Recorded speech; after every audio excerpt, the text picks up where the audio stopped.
নিজের কাজ নিজে করব? আমি তোমার স্বামী, আমি তোমার কাছে এইটুকু আবদার করতে পারি না? হ্যাঁ, কি এত বড় সাহস তোমার? আমার মুখে মুখে কথা বলছো? যাও, বেরিয়ে যাও বলছি আমার চোখের সামনে থেকে। তোমায় আর দেখতে চাই না। রাজসভা আমি শূন্য দেখতে চাই, না হলে আজ সব কটার গর্দান নেব আমি।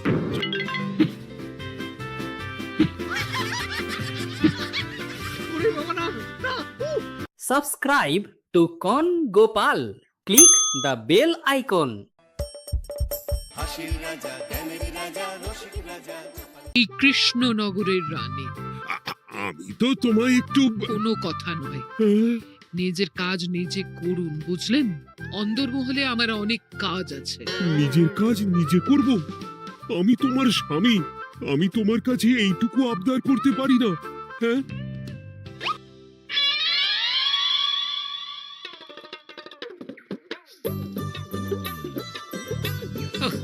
আজ গিন্নির সাথে বচসা করতে গিয়ে দেরি হয়ে গেল। মহারাজ আবার আমার দেরি দেখে রেগে না যান।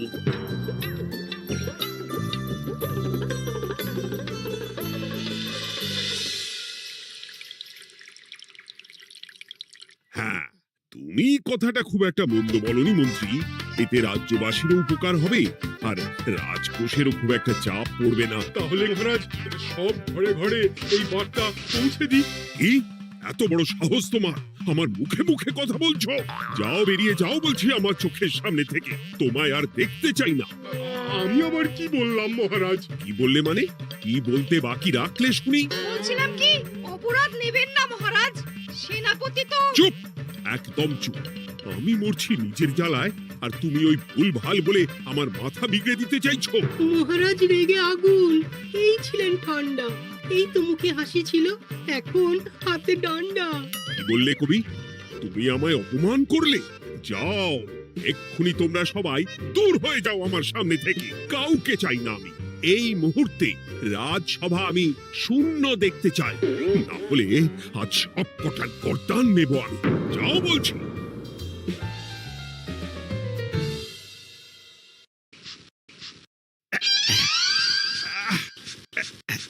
আহ, একটু শান্তি হলো। ভেবেছিলাম রাজসভায় করব তাই রে নাই রে, রাজা দিলেন ঘাড় ধাক্কা, এখন সবাই বাইরে। সে তো তোমার জন্য, তুমি তো বেমক্কা একটা এমন কবিতা বললে। কেন এইভাবে চড়ছেন মন্ত্রী মশাই? দোষ তো আপনারও। আপনি তো কি একটা বলে রাজা মশাইয়ের মাথা গরম করে দিলেন। আমি আবার কি বলেছি? আরে মহারাজ তো সেনাপতির ওপর রেগে গেলেন। আরে বাবা, আমি আবার কি করলাম? পণ্ডিত মশাই কি সব বলে দিলেন, তখনই তো মহারাজ। এই আমার নামে একটা অসাধু বাক্য বললেই আমি কিন্তু। এ কি কাণ্ড! কৃষ্ণনগর রাজসভার সভারত্নরা বাইরে বের হয়ে কি মহা হট্টগোল শুরু করলেন। মহারাজ সবাইকে একসাথে ঘাড় ধাক্কা দিয়েছে। ওরে বাবা, এতগুলো ঘাড়ে রাজামশাই একসাথে ধাক্কা দিলেন কিভাবে? আচ্ছা, দোষটা কে করলো? দোষ করেছে ও, দোষ করেছে ও। দোষ করেছে ও। দোষ করেছে ও। এবারেও কেউ একমত হতে পারলেন না। কে দোষ করেছে? হ্যাঁ? আচ্ছা বেশ, কি হয়েছে কেউ একটা খুলে বলুন দেখি।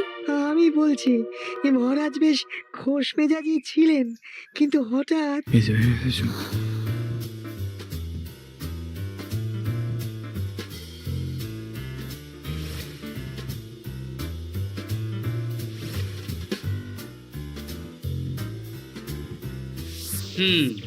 এই কাণ্ড!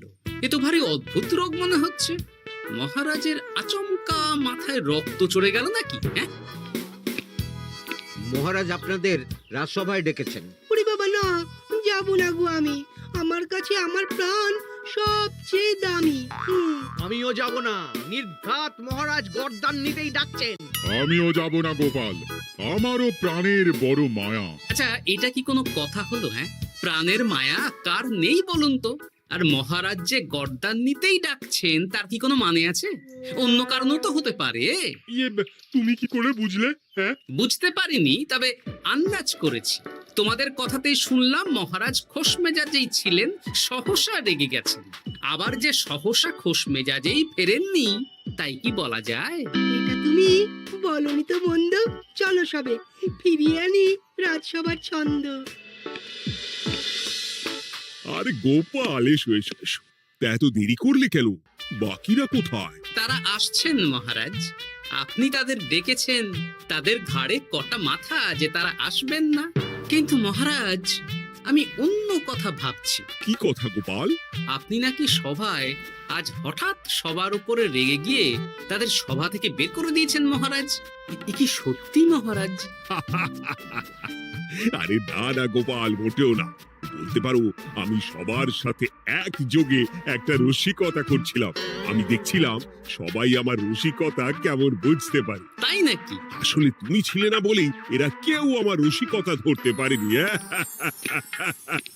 এ কি সত্যি মহারাজ? আপনি সত্যি আমাদের উপর কোনো রাগ করেননি?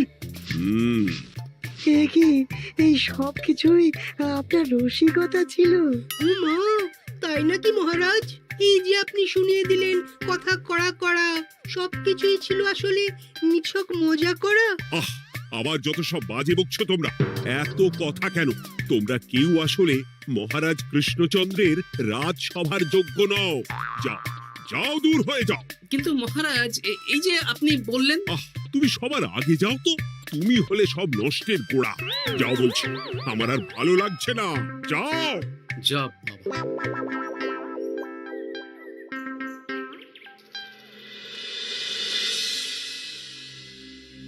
কি বুঝছেন? না না না, আমি তো সবই ঠিক দেখছি রানীমা। হ্যাঁ, এটা ঠিক যে নারীর গতি কিঞ্চিত চঞ্চল বটে, তবে তা তো হতেই পারে। বাকি সবটাই ঠিকই আছে। তাহলে এমন হচ্ছে কেন? মহারাজ এইভাবে যখন তখন রেগে যাচ্ছেন কেন? আজ শুনলাম আপনাদের সভা থেকে দুবার বের করে দিয়েছেন, আবার ফিরিয়ে এনেছেন। হুম হুম হুম।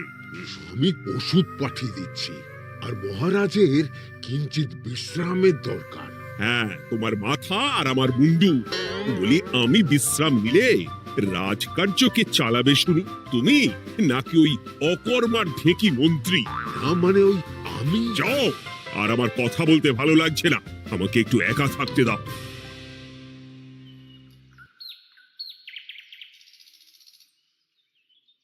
ব্যাপারটা কি বুঝলে গোপাল? রাজবৈদ্য তো মহারাজকে দেখতে রাজবাড়িতে গেছেন। কি মনে হয়? গতকালও আমি যখন বাগানে গেলাম,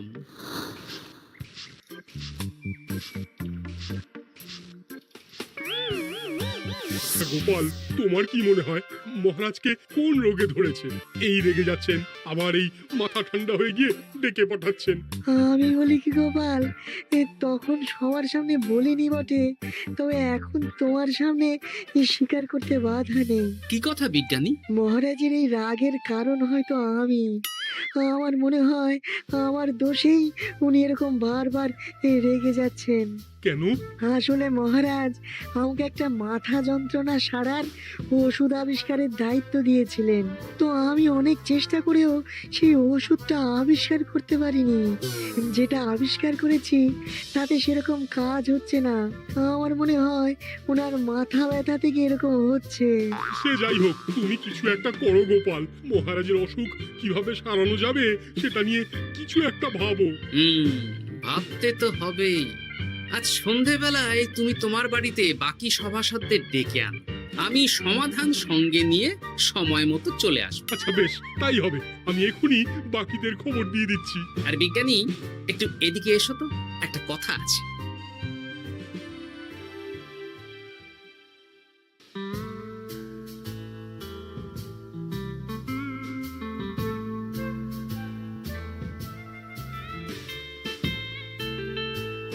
গো, বলি এইভাবে ঘুরলে কি মহারাজের ব্যামো সেরে যাবে? তা সারবে না। তার চেয়ে এক কাজ করি, কিছুটা আলু আর ছোলা সেদ্ধ করেছি, তার সাথে নুন, লঙ্কার গুঁড়ো আর লেবু দিয়ে মেখে আলু কাবলি বানিয়ে দিই, কি বলো? হ্যাঁ, দাও দাও দাও, মন্দ হয় না।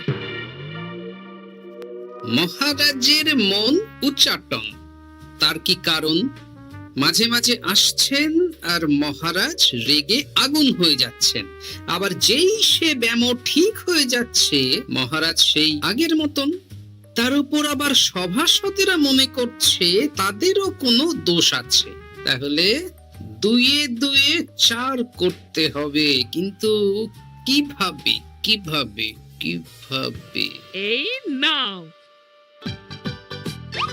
আলু কাবলি খেয়ে পেট ঠান্ডা করে নাও দেখি। হ্যাঁ, বেশ কিছুদিন আগে বিজ্ঞানী লেবুর রসের জাদুর কথাই তো বলছিল। আচ্ছা গিন্নি, তুমি তোমার বিয়ের সময় তোমার বাবার মুদির দোকানের একটা কাঠের ছোট বাক্স পেয়েছিলে না, যাতে শ্বশুর মশাই মোহর রাখতেন? উমা, সে বাক্স তো ঝুলকালি মেখে আছে গো, তা দিয়ে তোমার কি হবে?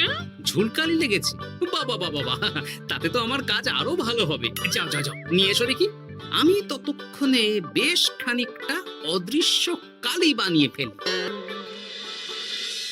না না, আমি তো বলছি মহারাজের কোনো রোগ নেই, সামান্য উদ্বেগ ছাড়া আর কোনো সমস্যাই নেই মহারাজের। তাহলে মহারাজ আমাদের এই তুর্কি নাচন কেন নাচাচ্ছেন শুনি, মস্করা করে? তাই তো উত্তর জানা চাই তো। আর এই যে এত জরুরি তলব পাঠিয়ে গোপাল আমাদের ডেকে পাঠালো, তার তো টিকিরও দেখা নেই। গোপাল কি করবে শুনি? যে রোগ আদপেই নেই সেই রোগ কিনা ওই গোপাল ছাড়াবে? আমার তো বিশ্বাসই হয় না। বিশ্বাসে মিলায় বস্তু, তর্কে বহু দূর, তাই না মন্ত্রী মশাই?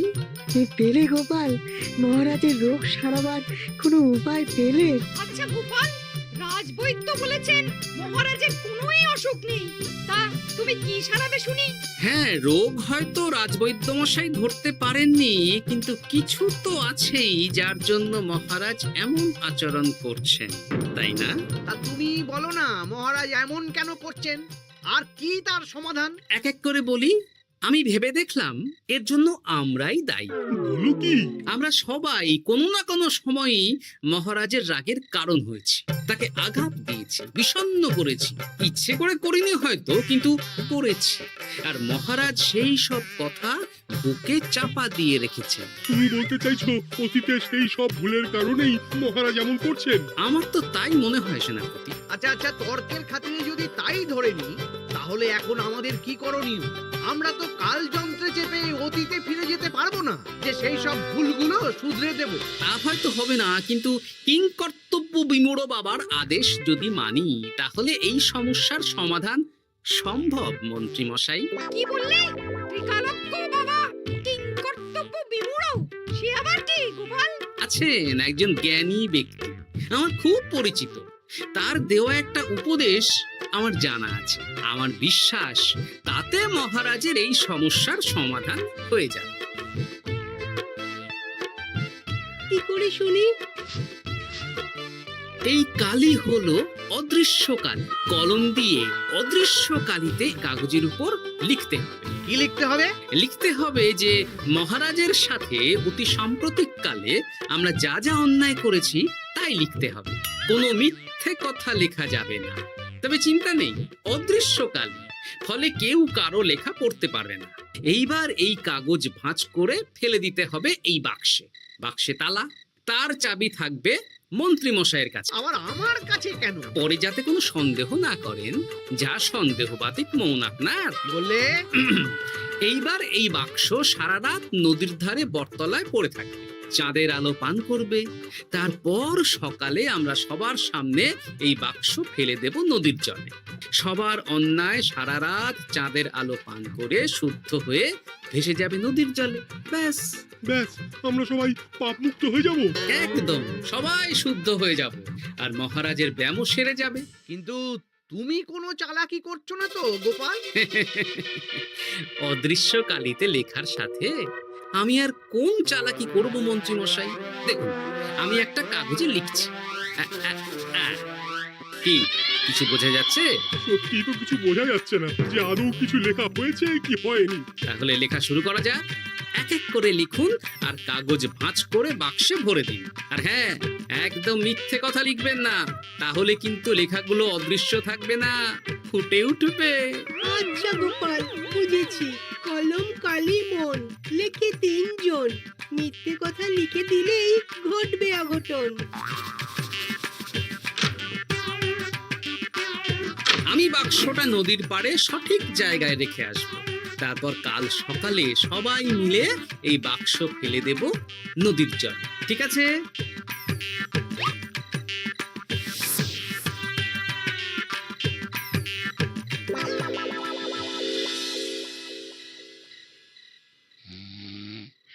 কথায় আছে, মনে যা আসে বলে যাও, ভুলেও লিখো না, তাহলেই বিপদে পড়বে।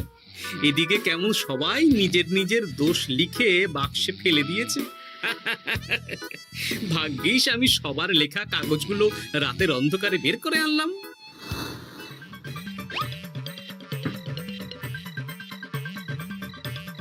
এইবার এই কাগজগুলো ঢুকিয়ে দিলেই কেল্লা ফতে। এখন সবার পাপের স্বীকারোক্তি আমার হাতের মুঠোয়।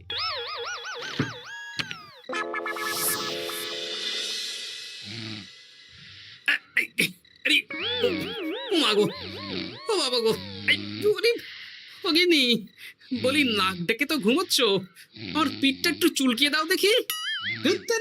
এই জন্যই তো মাথাটা যায় গরম হয়ে। আরে, এই সহজ ব্যাপারটাই তো আমি বুঝতে পারিনি। মহারাজের অসুখ তাহলে এই। যাক, এই রাতের বেলাতেই একসাথে একটা ঢিল পেয়ে গেছি। এক ঢিলে মারবো 2 পাখি। রাজার অসুখও সারবে, আবার সব কটা পাজি শায়েস্তাও হবে।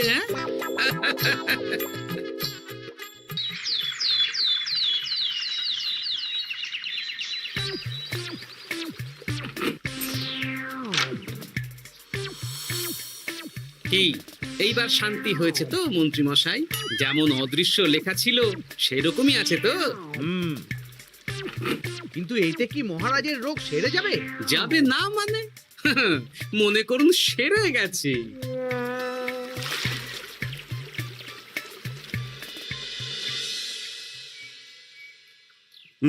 তাহলে আজকে সভার কাজ শুরু করা যাক। ক্ষমা করবেন মহারাজ, সবার কাজ শুরু করার আগে একটা দরকারি কাজ আগে করা দরকার। না হলে আবার কখন আপনি আমাদের কারো উপর রেগে যাবেন আর আমাদের সভা থেকে তাড়িয়ে দেবেন, তার তো ঠিক নেই, তাই না? গোপাল, আর বিরক্ত করো না। আমার এত সাহস নেই মহারাজ যে আমি আপনাকে বিরক্ত করব। আমি তো জানি, নিজের পিঠ যখন নিজে চুলকোনো যায় না, আর কেউ থাকে না সেই পিঠ চুলকিয়ে দেবার মতো, তখন কিরকম বিরক্তি জেগে ওঠে, তাই না মহারাজ? এ কি গোপাল, তুমি এত কিছু কি করে জানো? জানাই তো আমার কাজ মহারাজ। আর এও জানি যে আপনার এই বিরক্তির পেছনে সভাসদগণের ভূমিকা ঠিক কি। তার মধ্যে তুমিও আছো গোপাল, তাই না? আছি, পুরো মাত্রায় আছি মহারাজ। তবে হ্যাঁ, আমি কিন্তু তাই বলে রাজকোষের হিসেবে গোলমাল করে মহারাজের কোপের কারণ হইনি মন্ত্রী মশাই। এটা কি গোপাল আন্দাজে বলছে? না হলে কাল অদৃশ্য কালিতে আমি কি লিখেছি সেটা জানলো কি করে? আমি যা লিখেছি সেটাও কি গোপাল পড়ে ফেলেছে নাকি?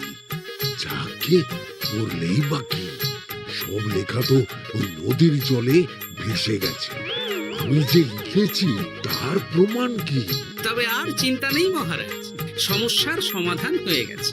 এখন থেকে আপনি যতক্ষণ রাজসভায় থাকবেন, প্রথমে মন্ত্রী মশাই, তারপর পণ্ডিত মশাই, আর তারপর রাজবৈদ্য পালা করে আপনার পিঠ চুলকে দেবে। কেন আমি কেন চুলকে দেব? না দিলে যে আপনার কপালে অনেক বড় শাস্তি ঝুলছে মন্ত্রী মশাই। রাজকোষে যে জালিয়াতি আপনি করেছেন তার স্বীকারোক্তি আমি হাজির করব যে মহারাজের সামনে।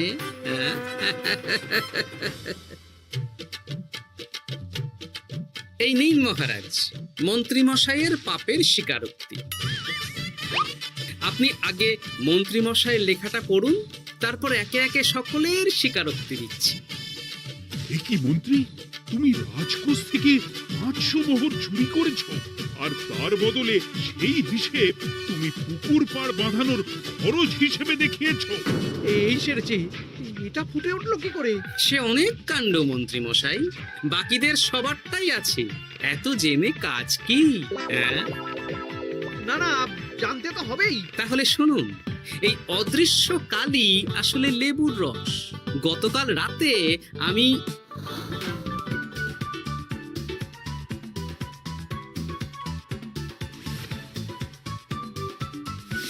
এবার লেবুর রসে অদৃশ্য লেখা কেন বা কিভাবে ফুটে উঠলো সেটা বিজ্ঞানী বোঝাবে। লেবুর রসে লেখা আগুনের তাপে ধরলে ফুটে ওঠে, কারণ লেবুর রসে থাকা অম্ল কাগজের সাথে থাকা শ্বেতসারের সাথে বিক্রিয়া করে এবং তাপ পেলে সেই বিক্রিয়া দ্রুত হয়ে কাগজের শ্বেতসার রাসায়নিকভাবে পরিবর্তিত হয়ে গাঢ় রং ধারণ করে। অনেক দিন আগে বিজ্ঞানীর কাছে ব্যাপারটা জেনেছিলাম, আজ কাজে করে দেখালাম। এবার মন্ত্রী মশাই দেখুন, মহারাজের সেবা করা ভালো না তার বদলে চাবুক খাওয়া ভালো?